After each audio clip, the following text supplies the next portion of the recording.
India New Zealand final match అయితే India అయితే సునాయాసం గెలిచింది. కానీ అంత సునాయాసం గెలవలేదు. చూడటానికి అలా అనిపించింది. కానీ ఎందుకంటే బాల్ టు బాల్ రన్ కనిపిస్తుంది. కానీ అక్కడ మీరు చూసుకుంటే ఎక్స్ట్రాడినరీ మ్యాచ్ అయితే జరిగింది. థ్రిల్లింగ్ మ్యాచ్ జరిగింది. ఒక రకంగా జరిగింది థ్రిల్లింగ్. ఎందుకంటే లాస్ట్ ఒక్క ఓవరే మిగిలింది కదా. ఆ 250 అనేది టార్గెట్ మనం ఈజీగా మనం ముందుగానే కంప్లీట్ చేయొచ్చు. ఎందుకంటే మన దగ్గర ఉన్న బ్యాటింగ్ ఆర్డర్ తోటి. కానీ అంత ఈజీగా అయితే కాలేదు. చాలా కష్టపడ్డాం, చాలా ఇబ్బందులు అయితే పడ్డాం. మనమైతే ఫైనల్గా అయితే మనమైతే మ్యాచ్ని అయితే గెలిచాం.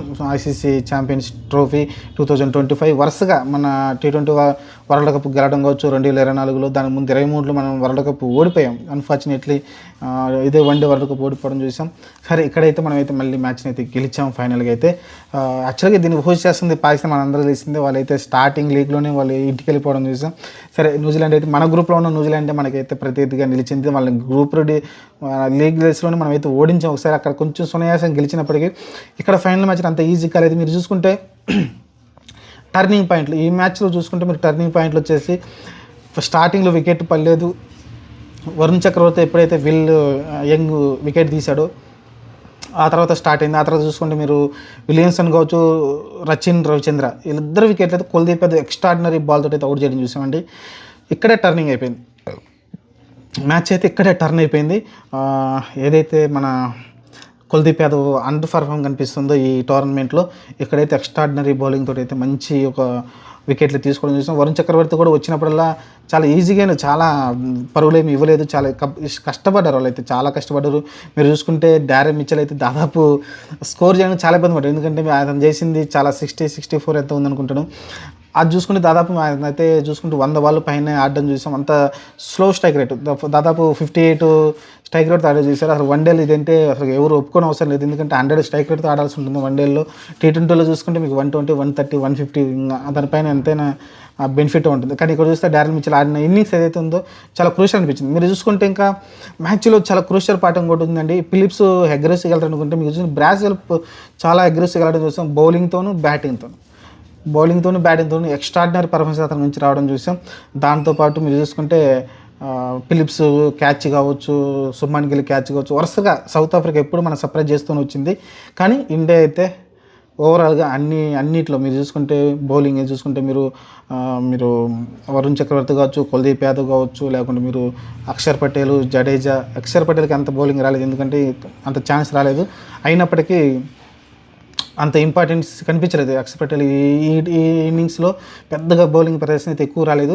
కానీ మీకు వరుణ్ చక్రవర్తి నుంచి, కుల్దీప్ యాదవ్ నుంచి మెయిన్ స్పిన్నర్స్ వీళ్ళే కదా. మెయిన్ అంటే ప్యూర్ స్పిన్నర్స్ వీళ్ళ గురించి అయితే మంచి బౌలింగ్ అయితే రావడంతో అయితే వాళ్ళని 4 వికెట్ వీళ్ళిద్దరే తీయడంతో అయితే మ్యాచ్ అయితే మనం అయితే కైవసం చేసుకోగలిగాం. మీరు చూసుకుంటే ఆ తర్వాత ఇంకా హార్దిక్ పాండ్యా ఎక్కువ ఓవర్ రోజు కూడా ఛాన్స్ ఇవ్వలేదు, ఎందుకంటే ఎక్కువ రన్స్ వెళ్ళిపోతున్నారు. షమి చూసుకుంటే మీకు దాదాపు 9 ఓవర్లు వేసాడు. 9 ఓవర్లు ఎంత రన్స్ ఇచ్చాడు మీరైతే చూసుకోవచ్చు. ఇలా చాలా ఇబ్బంది అయితే ఫాస్ట్ బౌలింగ్లో అయితే ఇబ్బంది పడ్డాము. అయినప్పటికీ స్పిన్నర్స్ ఏదైతే కట్టడి చేశారో చాలా తక్కువ రన్స్కి 3-4 పర్ ఓవర్కి అయితే ఇచ్చుకుంటూ వచ్చారు. ఒకనొక టైంలో అయితే 12 ఓవర్లకు ఒక బౌండరీ కూడా రాకుండా అయితే వాళ్ళని అయితే కట్టడి చేయగలిగాం. ఇదంతా స్పిన్నర్స్ మీద డిపెండెన్సీ అయితే చేసాం. ఓవరాల్గా అయితే యాక్చువల్గా 220, 230 టార్గెట్ సెట్ చేస్తారనుకున్న టైంలో బ్రాస్వెల్ ఏదైతే ఆడాడు ఇన్నింగ్స్, దాంతోపాటు 255 పైనే కొంచెం అంటే అక్కడ దాకా టార్గెట్ తీసుకెళ్ళారు వాళ్ళైతే. దానివల్ల అయితే కొంచెం క్రిటికల్ అనిపించింది. కానీ రోహిత్ శర్మ, శుభ్మన్ గిల్ ఆడిన తీరుతో చూస్తే మ్యాచ్ సునాయాసంగా అయిపోతుంది అనుకున్నాం. అంత ఈజీ కాలేదండి. ఆ తర్వాత మీరు చూసుకుంటే కొంచెం ఇబ్బంది అయితే పడ్డాము. సో న్యూజిలాండ్లో అంత ఈజీగా అయితే మనకైతే విన్నింగ్ ఇవ్వలేదు, చాలా కష్టపడాల్సి వచ్చింది. ఓవరాల్ చూసుకుంటే మ్యాచ్ అయితే ఫినిష్ చేసాం. కానీ మీరు చూసుకుంటే మీరు కీ ప్లేయర్స్ వచ్చే దీంట్లో రోహిత్ శర్మ కావచ్చు, లేకుంటే శ్రేయస్ అయ్యర్ కావచ్చు, లేకుంటే మీకు చూసుకుంటే లాస్ట్లో ఆడిన కేఎల్ రాహుల్ కావచ్చు, వీళ్ళు ముగ్గురు అయితే ఎక్స్ట్రాడినరీ ఇన్నింగ్స్ తోటి అయితే మనమైతే గెలవడం చూసాం. శుభ్మన్ గిల్ కూడా మనం మర్చిపోవద్దు, ఎందుకంటే వాళ్ళిద్దరు స్టార్టింగ్ పార్ట్నర్షిప్ 100 పార్ట్నర్షిప్ రావడం చూసాం. ఆ పార్ట్నర్షిప్ అయితే మనమైతే చాలా ఈజీ గెలుస్తాం అనుకున్నాం. కానీ ఆ తర్వాత వికెట్లు టక్కున పడిపోవడంతో అయితే మనమైతే కొంచెం ఇబ్బందులు పడ్డాం. కానీ మ్యాచ్ని అయితే సునాయాసంగా ఫినిష్ చేసాం. సరే, ఏదేమైనప్పటికీ ఛాంపియన్ ట్రోఫీ 2025 మనమే గెలిచాం. ఎందుకంటే టాప్ 8లో ఉంటుంది. ఎందుకంటే ఈ ప్రపంచంలో ఉన్న బెస్ట్ టీమ్స్ అయితే ఛాంపియన్స్ ట్రోఫీ ఆడతారు. ఎందుకంటే పేర్లో ఉంది కదా ఛాంపియన్ ట్రోఫీ 2025 అని. ఛాంపియన్స్ ఆడతారు, ఏదైతే టాప్ 8లో ఉంటారో ఆ టీంలో ఆడతాయి. కాబట్టి ఆ టాప్ 8 టీంలో మనమైతే నెంబర్ 1గా నిలిచి ఈరోజు మ్యాచ్ని గెలిచాం. చాలా కష్టపడి గెలిచాం. ఓవరాల్ చూసుకుంటే T20 వరల్డ్ కప్ కూడా కష్టపడి గెలిచాం. ఇక్కడ ఛాంపియన్ ట్రోఫీ కూడా కష్టపడి గెలిచాం. ఫలితం అయితే దక్కింది. 2023 చాలా వరుసగా మ్యాచ్లు గెలుచుకుంటూ వచ్చాం, కానీ అన్ఫార్చునేట్లీ మనం ఓడిపోవడం చూసాం. సరే ఏదేమంటే వరుసగా అయితే 2 ఐసీసీ ట్రోఫీలు అయితే గెలిచాం.